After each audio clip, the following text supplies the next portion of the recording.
Aloha Hulahans, it's Monday and we're back in action. Johnny heard my riff on Friday and brought his best Aloha shirt. He's I looking good. did.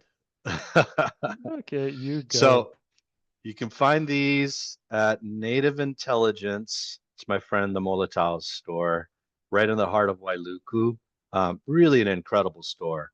I mean, what they really have it set up for is Kapono Ai, who literally runs the county of Maui now, like the historical sites and all of that. He's Hmm. playing a big part of that. But he's also a kumu for hula, and so it's his wife's store, and they have a lot of the different supplies for hula. They also have like real Miley leis. They do a lot of the leis for our graduation period.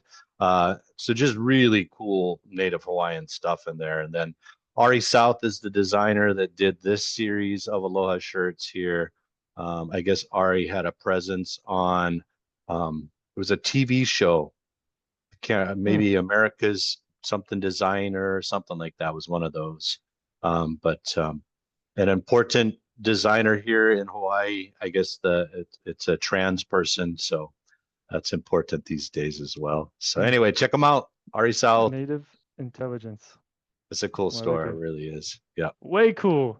Well, Johnny, to Yeah. kick things off, we just want to show some appreciation, love to those of you that responded to some of the recent videos, dropping comments, sharing your thoughts, sharing your stories. It seems kind of this perspective of both sides, a little bit of the heart of the local people, a little bit of the heart of the outsiders, and kind of mixing and mashing that together is what we're trying to offer. And we kind of have that. You are the local, and I'm sort of the outsider, so we we get it And, a bit of both. and then, yeah, I mean, the reality is that I'm Hapa, right? And Yeah, so, there's so you few definitely do. pure Hawaiians anymore. So you have part Hawaiians, and that's what the vast majority of us are. And so that's me, and I can't, I don't know. I just think it's kind of weird when you have Hapa people where it's like they just take one side, like, oh, I'm just this, and I kind of forget this other half of me, and Mm, I don't even recognize that parent anymore. I just feel that's weird. Um, it is. and I had an interesting upbringing. My mom, I mean, she's more Haole than she is Native Hawaiian sometimes. And my dad, when he was alive, was more Native Hawaiian than he was Haole sometimes. And so talk about more confusion. So anyway, yeah, I really appreciate that the people acknowledging the fact that we are doing our best to keep this just it's a discussion and we're just showing both sides. And I do see both sides. There's some things about for me, the one thing that I don't like that's happening is this taking of rights, because I see this as okay, so in the future, you could have a different administration come in, and now there's this precedent set. So if they want to swing it hard the other way, potentially it goes that way. Now, granted, we all get to vote on it, but that's how I look at things. I'm like, man, if you do it to this person here, it may pop up against you somewhere down the future. So that's where I see that. This video is super important. It's circulating around social media. Lahaina Strong was the big activist group that posted up right there in front of Leilani's and basically said, we're not leaving until people recognize this housing issue we have in Maui after the fires, especially Lahaina. And so these are the young leaders from that. And I have to recognize the point of my life that I'm in. You know, my time is almost over, and so it is the younger generation, my children, that have to look at this island and this world and make it work for themselves. So here we have it, Danny. We got Lahaina Strong speaking about where this whole thing came from. About five There we minutes, so not too there long. we go. Yeah. Got here. So I don't look at the camera. Yeah, no, we just Okay, talk to we each can other. just talk. But how at fighting against short-term rentals, which none of us, Thought. yeah, none of us thought, yeah, free fire, what the fuck. But how did we get to where we're at now, starting from August 8th even, in your opinion? I know for me, I had a conversation with mom right after the fire and just talking to people living in hotels. And we talked about now that Lahaina was gone and if we rebuilt, would there be a world that could exist where instead of so many tourists coming and staying on the side and all the accommodations, short-term vacation rentals, what it would look like for locals to come back home and be able to use these spaces. And if this was an opportunity to kind of clean the slate and make Lahaina what it used to be and what we saw growing up, and even more so what our parents had growing up and our grandparents had growing up. So for me personally, from the first testimony I ever gave, even before we had our Kaanapali Beach occupation, that was a part of my testimony. And I don't even think I was testifying on like the right things. I didn't even know what testimony was. I was just like, hey, you have power. You're gonna take my whole life and all my problems. Listen, yeah. This is how I feel. And I think it was even irrelevant to the bill that was being heard, but it was something to do with Lahaina at the time. And I gave that testimony, and I was like, this should be a place where everybody can come home. And that's always been my focus, because at this point, like, our village is gone. Everyone left. Like, after the, like, even before the fire, they already left. And then after the fire, watching more and more people leave, it was always my hope that everyone would come back, and that their spot here in our hometown wasn't going to be replaced with somebody that wasn't from here or a visitor at that point. And I think on August 8th, our biggest fear came true. Our biggest fear of being correct. That all the things that Kanaka locals have been fighting for, you know, not having enough water, not having enough home for our community members, not our tourism just taking over every single thing. I think our greatest fear was that we would be proven right one day. And unfortunately, it manifested itself in the form of a fire, which completely just destroyed our town, our means of living. It disrupted our, what was normal for us, normalcy. Like, I have not experienced a normal day since that day. And unfortunately, we were proven right. And it sucks to be right because of how it manifested itself.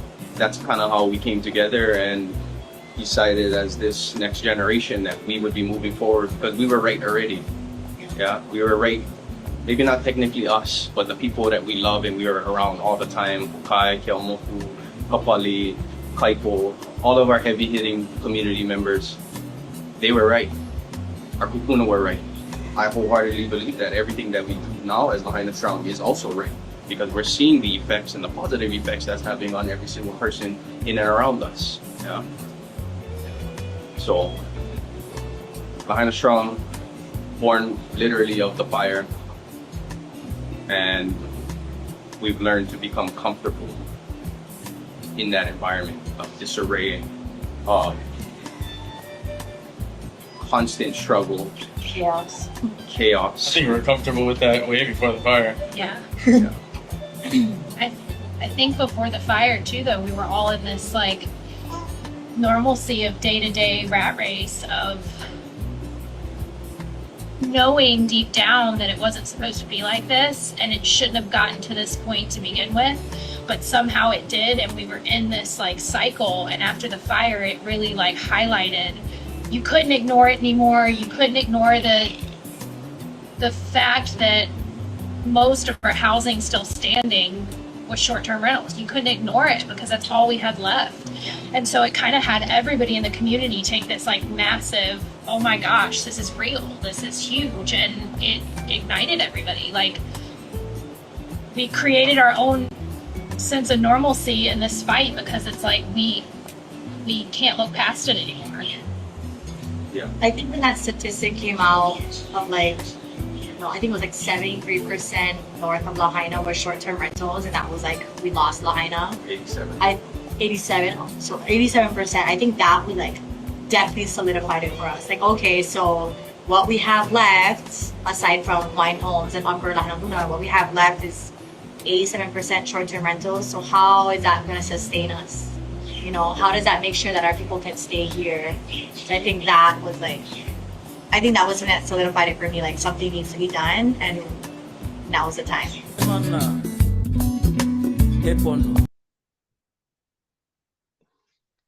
That's real talk right there.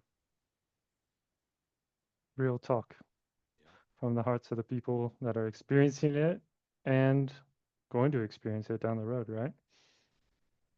Well, that's why you can imagine, when realtors stand up and all they can talk about is, just the money side of things and values, kind of see how it just resonates on deaf ears because, I mean, that's real pain right there. So, Doesn't matter to them. All they're feeling, what I'm hearing from that video is we just want to be with our friends and enjoy the town and live life. right. And right now we're not able to do that. And looking down the road, we're not sure what that will even look like anymore.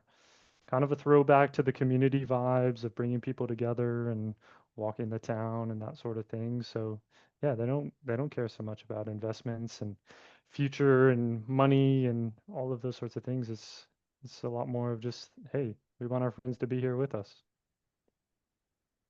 Yeah, there's something to be said that, maybe the tourism authority got the word out too much. We're an island of what, 160,000 people. So when I read that, we're down in tourism, only 300,000 came this month or something along those lines, I'm like, dang, man, kind of outnumbering us 2 to 1. You know what I mean? That's interesting, right? And so yeah, I mean, it can be better, I think, for all. Maybe I sometimes reflect on, okay, if truly like the community plan was 7,700 condo units were supposed to be housing people that lived here, what would that have looked like if it would have continued that way? You know what I mean? Mm, yeah. So, Well, it's um, interesting. It kind of goes along the lines of what you've said all along is what we're not hearing in any of this from either side is any sort of like, hey, this is what we voted for, or this is the people that we pushed to like make the rules and promote the things that we were passionate. Like they say, the community was really talking about these things and have been worried about these things for a long time. And unfortunately, we've just seen the opposite direction. So I guess that makes me kind of wonder is like, so did the people that were in offices making these decisions, did they not reflect the voices of the people and they were going against that? Or like what was going on? Because it seems, it's just kind of unfortunately on the other side of things, it's deflecting all to those people, right? Hey, these people fell in love with Maui, these outsiders, these yeah, non-locals fell in love with Maui and they just bought what was available because someone was willing to sell it to them. And there was no rules or restrictions against that. So and they're like, well, we didn't do anything wrong. Why are we now being punished? So that's kind of hard as well. that's kind of my big gripe about through this whole thing is I still don't hear any accountability from any of Yeah. our governance. And Hmm. they act like we make these choices on ourselves in the past or whatever, but I'm like, Yeah. dude, I live here, I know your regulations. So I would like to hear more of that. I'm Yeah. reflecting on why Bisson would take this risk and kind of push so hard, and part of me kind of looks at, well, I was thinking about his legacy, right?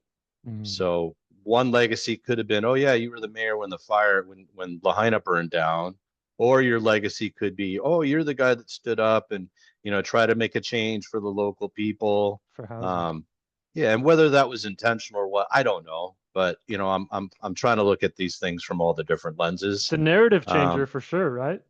yeah, it is.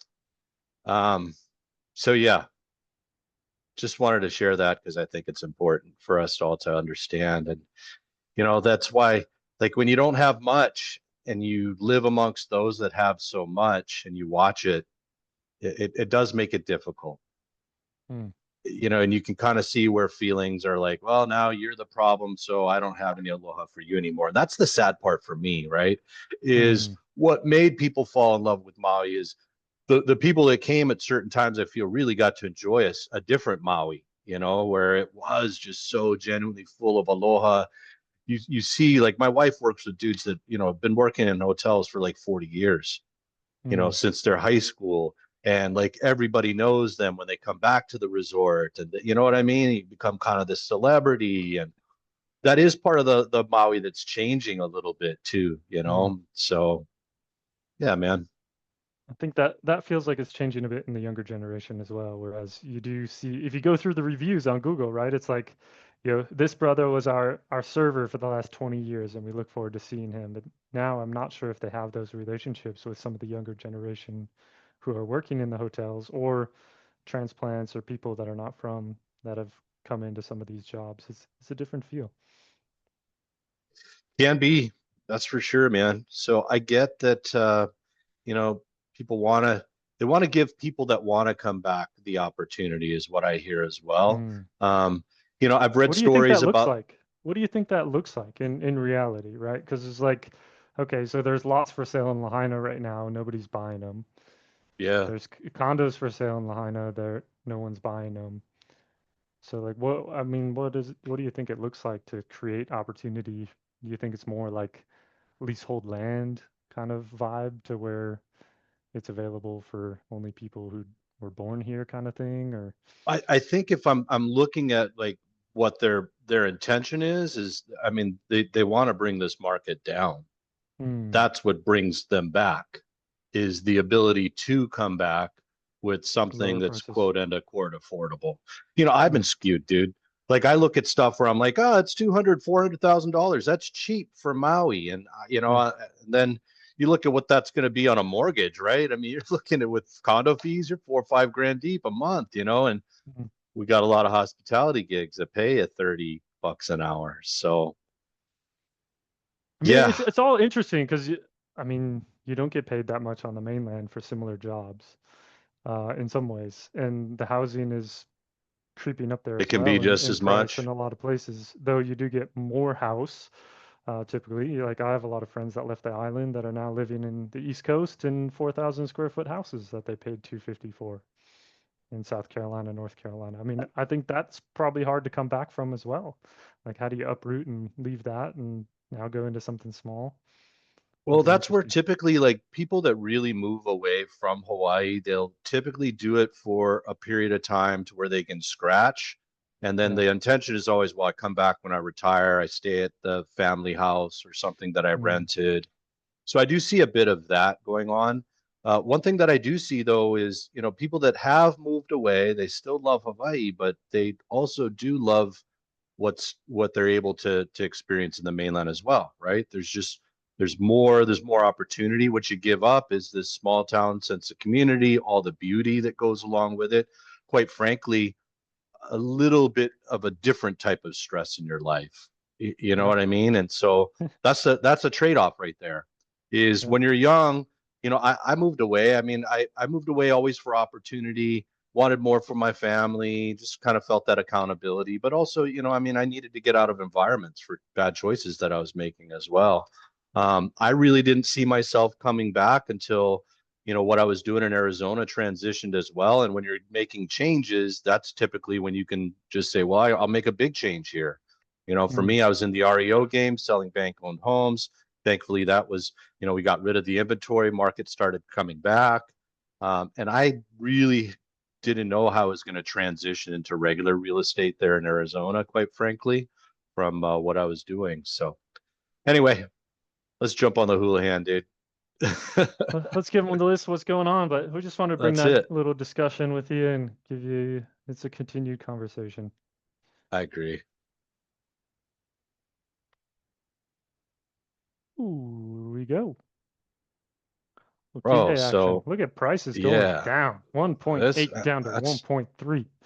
I mean that's a lot of house, man. Showing some views there too.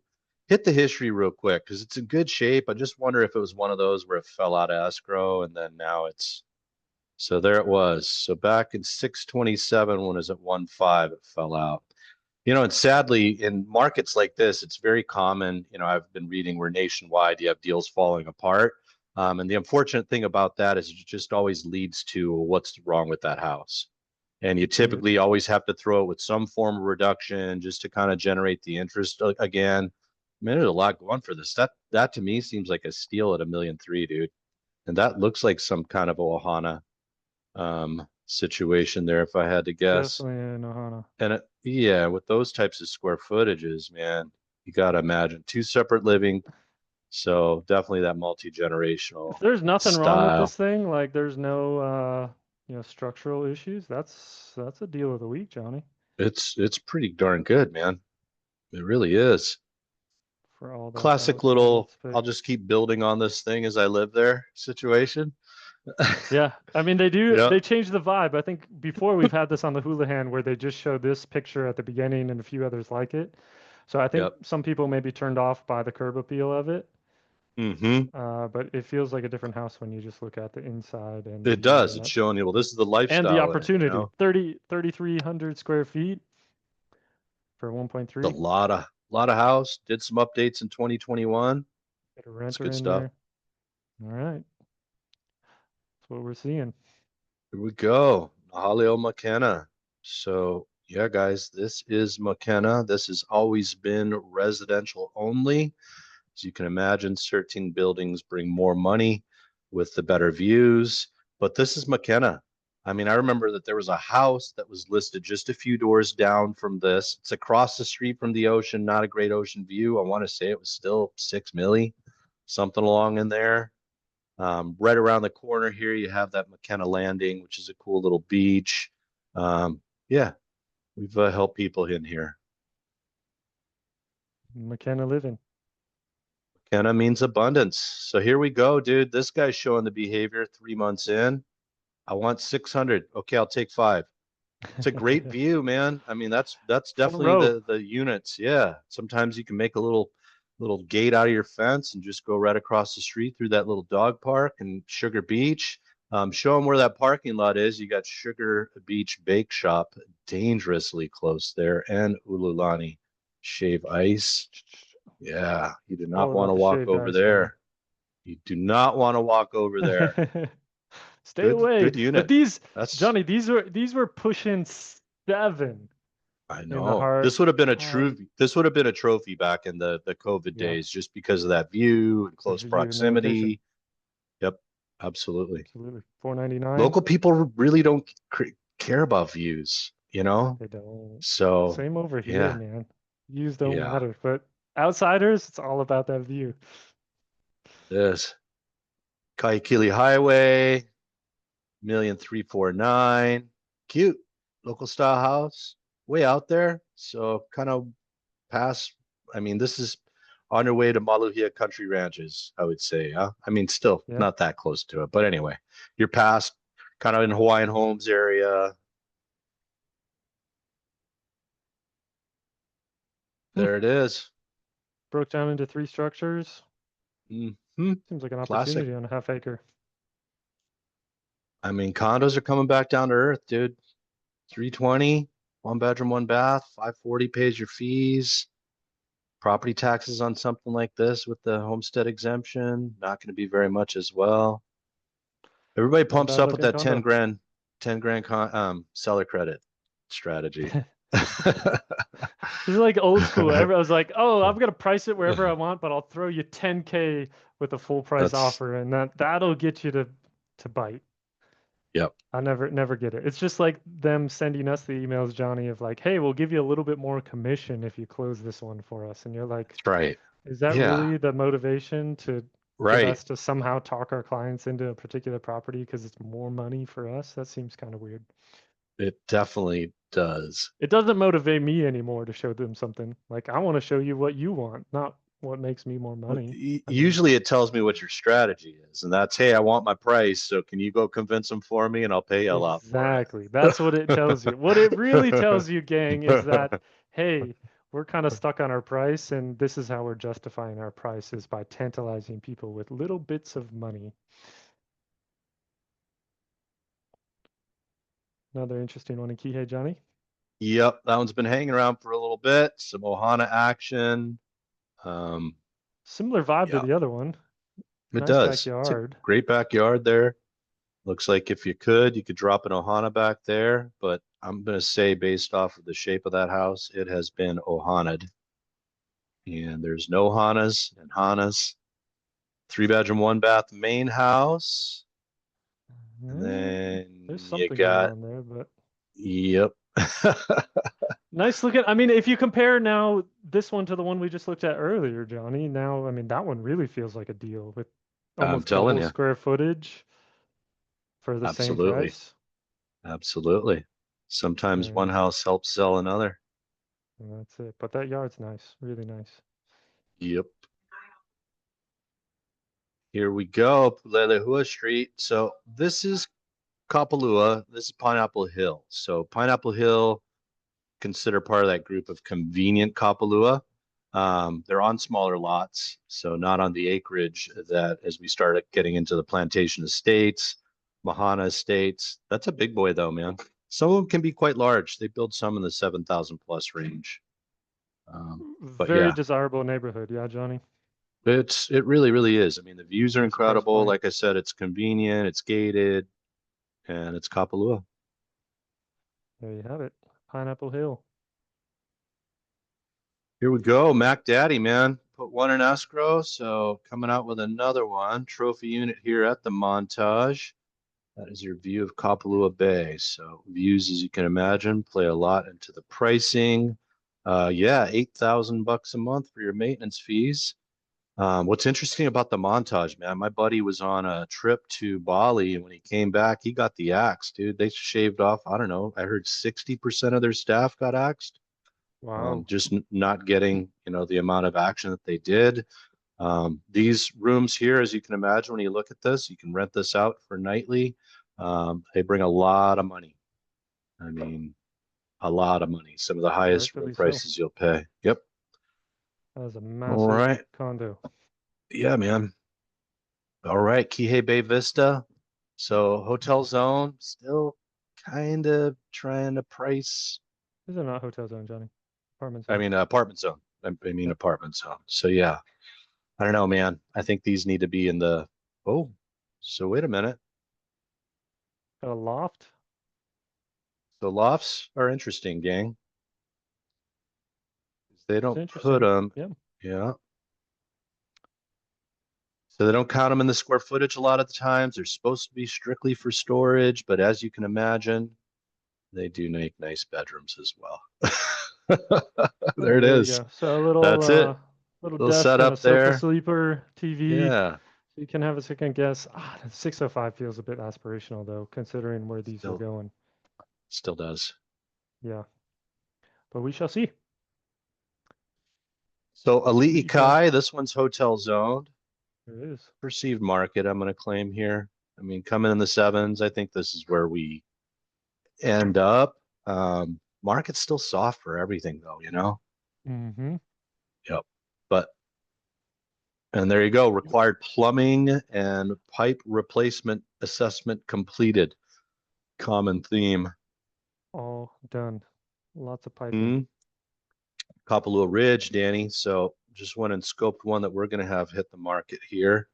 This one hurts a little bit, but the view's not as great in this particular one here. Even But more man, I original. do love the ridge. I do love the ridge.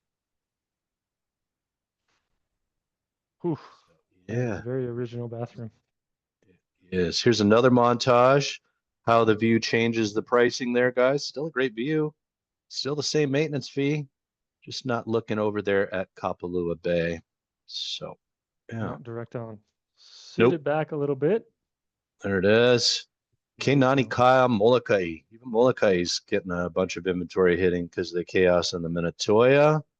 So here's a 2-2 for 335, 1156 for the maintenance fees. You'd be out on the west side there, Papahaku area. Here we go. Very Hawaiiana. Yep. All right, Ohukai, if you want to buy an office space here, this is in North Kihei. Danny remembers this area well when he used to office here. Yes, sir. This is where we met in this very 525. complex. Yep. All Good righty. Panthers. So Kula's moving 2-1, 720 all day long. Somebody says, yep. Is it in Kula? I'm in. It's not bad. Hualike Street, Kihei as well. Little 2-bedroom, 1-bath. Did not budge off their price much. We'll see where this guy closed. That's a good sized lot, dude. That begs for an Ohana. That's at the very, very top up there, huh? Yep. Lama Street over in Lanai. Somebody fell in love with that paint job and said, I got to have that, man. 2 weeks in, count me in. A little Pink Panther action there. That's it. Hale Kai. Wow, Danny, this one closed, man. 759 right next door to the Yeah, that's right next to Honokwai Beach Park, apartment zoned. So we shall see what happens here. With a Seller kicked down $1,000 credit. $1,000. That's a Big grind. time. Yep. Yeah, Parkside 407, Danny. Little bit of a boost there. Somebody used their VA loan or their VA eligibility. Thank you for your service. Hmm. 407,000.